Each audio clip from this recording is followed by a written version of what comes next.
Hello everyone and welcome back to the World Fischer Random Championship. It's the finals, Wesley versus Magnus Carlsen. This is game 3 of the classical time section, or as they're calling it, the slow rapid.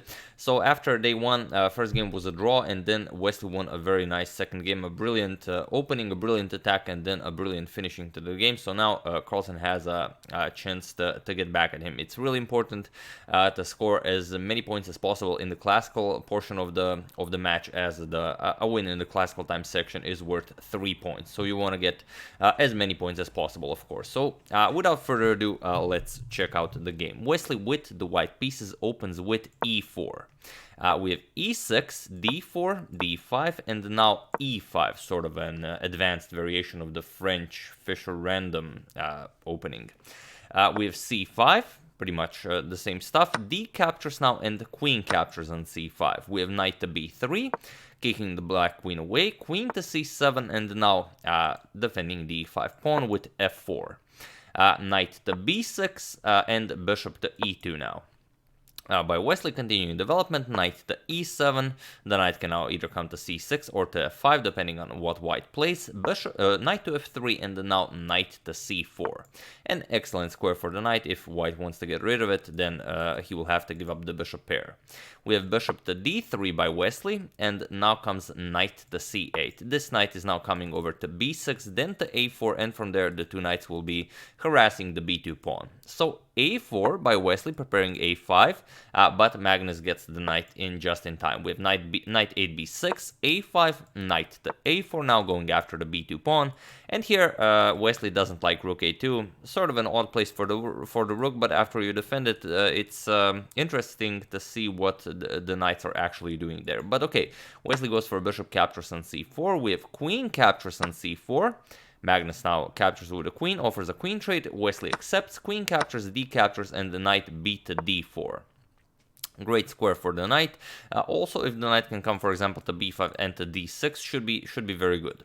So bishop to e7, now controlling d6 with the bishop, and here comes bishop to h4. Wesley decides to trade his bishop, dark square bishop that's basically doing nothing, for Carlsen's bishop that controls the very important d6 square. That's the d6 square. So Magnus trades here with bishop captures on h4, knight captures, and now a nice queenside castle. And we have knight h back to f3, so getting the knight back into the game, defending the knight, as with castling the rook was attacking it. So rook to d5 by Magnus, hoping for rook captures on a5, but Wesley quickly gets rid of it with b3. So what do you do here? Magnus has to decide, does he want to capture on b3, or maybe he wants to go for knight to c3 check. Knight to c3 check does look interesting, but after the king moves to b2, there doesn't seem to be a good square for the knight. You have to go back and then perhaps trade on b5. So Magnus first trades, c captures, and just goes back, knight to c5.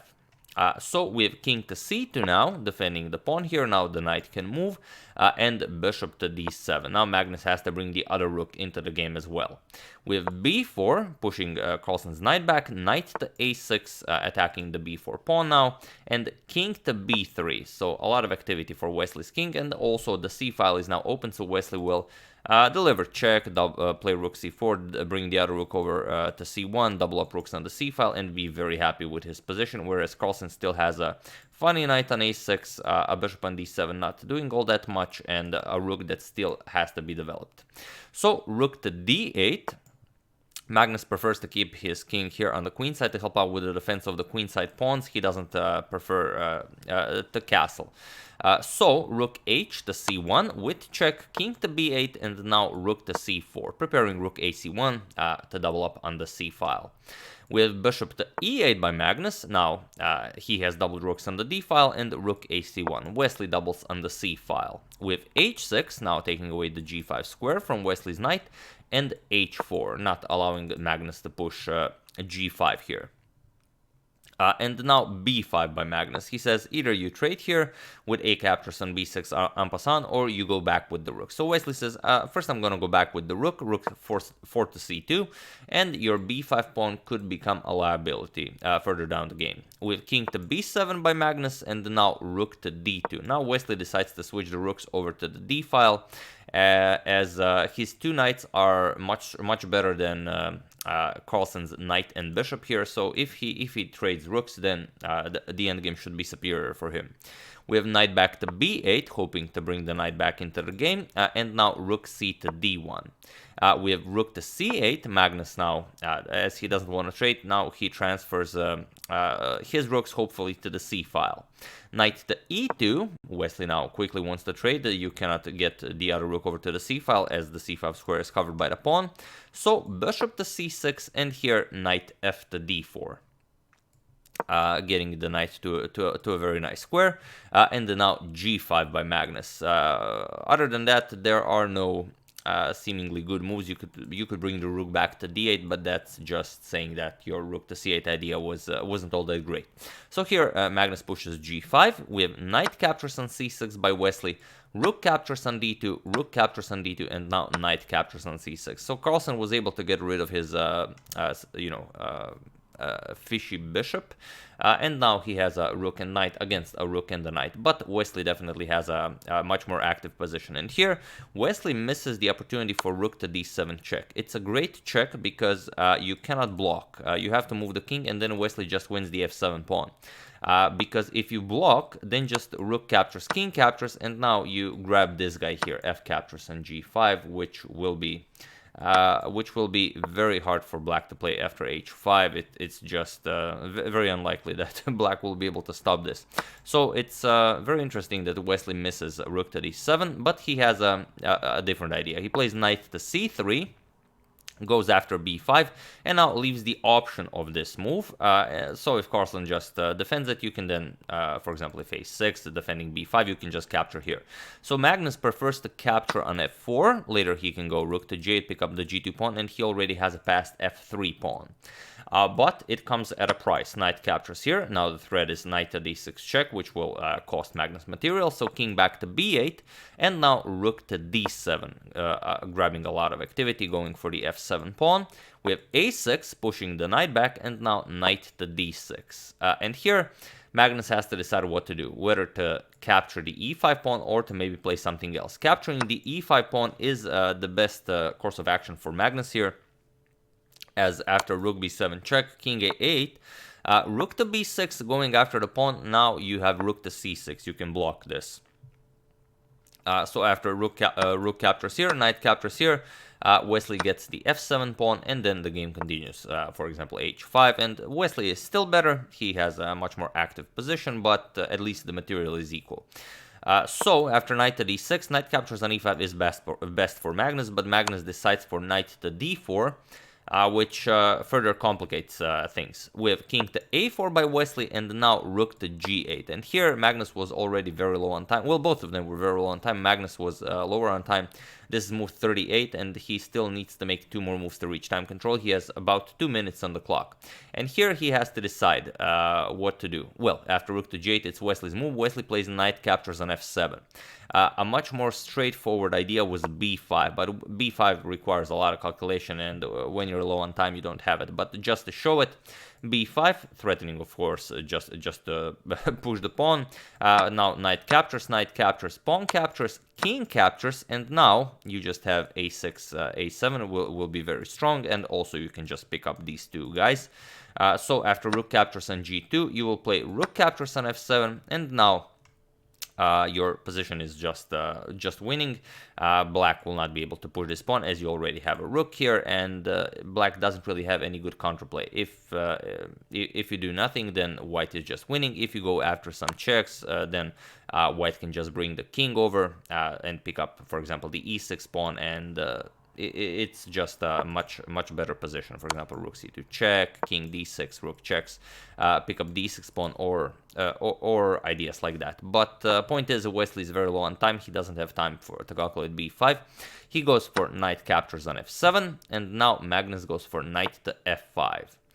And here we have knight to d6 by Wesley. He offers a trade of knights. This is move 40. He reached time control. He hit 17 seconds when he played it, and Magnus now has to make a move. He's also below a minute on the clock, and he has to decide what to do. He played knight captures on h4. rook captures on g2 does seem to be the way to go. For example, after knight captures on f5, e captures. Now rook to f7, preparing to pick off the f5 pawn. You need to put your rook behind the passed pawn. Now f3, rook captures on f5, and now rook to f2, guarding the pawn, preparing rook f1 to push the pawn all the way to f2. But now Wesley has king b3, rook f1, king to c4, f2, and now the very important king d3. So now rook d1 check can be met with king to e2, and now both the king and the rook guard the queening square. However, you get rook b1, then you go after these guys, and well, it's maybe playable.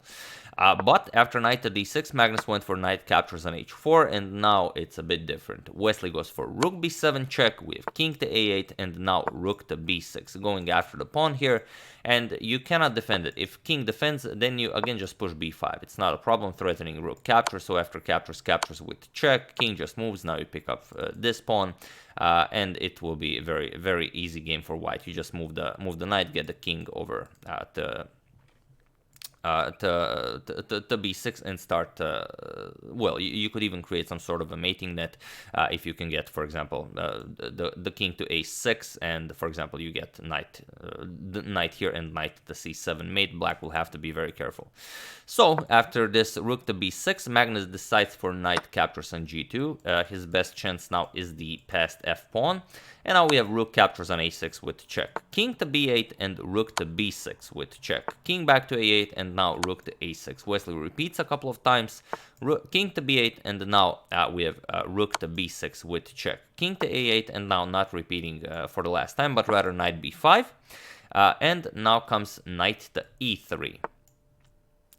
Preparing to bring the knight somewhere to help out with the defense, but now rook a6 check, king to b8, and now comes rook back to b6 check, repeating a few times, king to a8, and now knight to c7 check, king to a7, and only now rook captures on e6. So grabbing this pawn, Magnus continues pushing his passed pawn, and now rook to f6, putting the rook behind the passed pawn, of course, knight to g4, now offering a trade of pawns. There's no other way to do it, as you don't have ways of continuing to pushing your passed pawn. And now instead of capturing first, Wesley pushes the king further back, knight b5 check, king to b8, and only now rook captures on f3. Trading the pawns, knight captures on e5, and now rook to f5 by Wesley. Rook to g5, offering a trade of rooks, and here Wesley doesn't want to trade. He doesn't want to get Magnus to start pushing his passed pawn as well, so just rook f8 check, king to b7, and now knight to d6 check, with king to c6, and now a wonderful move by Wesley, knight to f7, forces a trade of knights, and then of course the rook and pawn endgame is winning for Wesley. There is no rook to f5 because if rook f5, just knight captures here with check, and again you were able to trade knights, so it doesn't change anything. Magnus played knight captures on f7, and he played it with such disgust that he threw the knight at Wesley's knight. He didn't just capture it, like you would normally capture a piece, but he almost threw it at the f7 square, and then the knight just wiggled around a bit. It was a very emotional moment. So knight captures on f7, rook captures, and now h5. Magnus starts pushing his passed pawn, but Wesley continues to do the same. b5 with check, and this is just, this is just over. Of course, you cannot capture the pawn. If you capture the pawn, then just rook f6 check. You have to keep defending the rook, and then just rook f5 check. You move the king, and then you just pick off the rook. So here you would be losing as you're down a rook. So here after b5 check, Magnus played king d5, but at the moment he played king d5, he also resigned the game. So game 3 goes to Wesley. And as we already mentioned, 3 points for a win in the classical section of the match. So Wesley is already up 6 points in the match. So Magnus will get his chance in game 4 of the classical to lower his Wesley's lead to only 3 points. But it's going to be very hard. As Wesley, out of all the time formats, I believe Wesley is considered the strongest in rapid. And then Magnus is considered the favorite in the blitz section, but then again, we might not reach the blitz section, and again, who's to say that Wesley will not hold his own in blitz. So I also wanted to mention what I meant by Pandora's box in the title. It seems that, well, it could seem, it doesn't have to mean anything, but Magnus never lost but he never lost a match to anyone ever since the candidates playoffs against Levon Aronjan, but that was over 10 years ago. And ever since Ding Liren defeated him in the Sinquefield Cup in the playoffs, it's almost as if Pandora's box was open. You know, people saw that Magnus actually bleeds, that he has weaknesses, that he can be beaten, and maybe Ding just maybe showed other players that you don't have to be afraid of Magnus, that you can just play good moves, and he can also lose games. So who knows? Maybe Ding started something. Maybe Ding started a revolution. We'll just see. So excellent game. Wesley beating Magnus twice in a row now. This is game 3. I do hope you enjoyed it. I would like to thank Robert Hughes, Basanta Dahal, Tom Gamel, Matt Edwards, and Dmitry Chauson for a contribution to my channel. Thank you a lot. I really appreciate it. As usual, you can check 2 of my previous videos here. Thank you all for watching, and I will see you soon, continuing, with the coverage of the World Fischer Random Championship and whatever comes our way. And also, maybe I forgot to mention, but it's just too easy to win this. You can just push a6 or b6, doesn't really matter. You push a6, get the king over to b6. There are no useful checks with the black rook, and then you just queen the a pawn.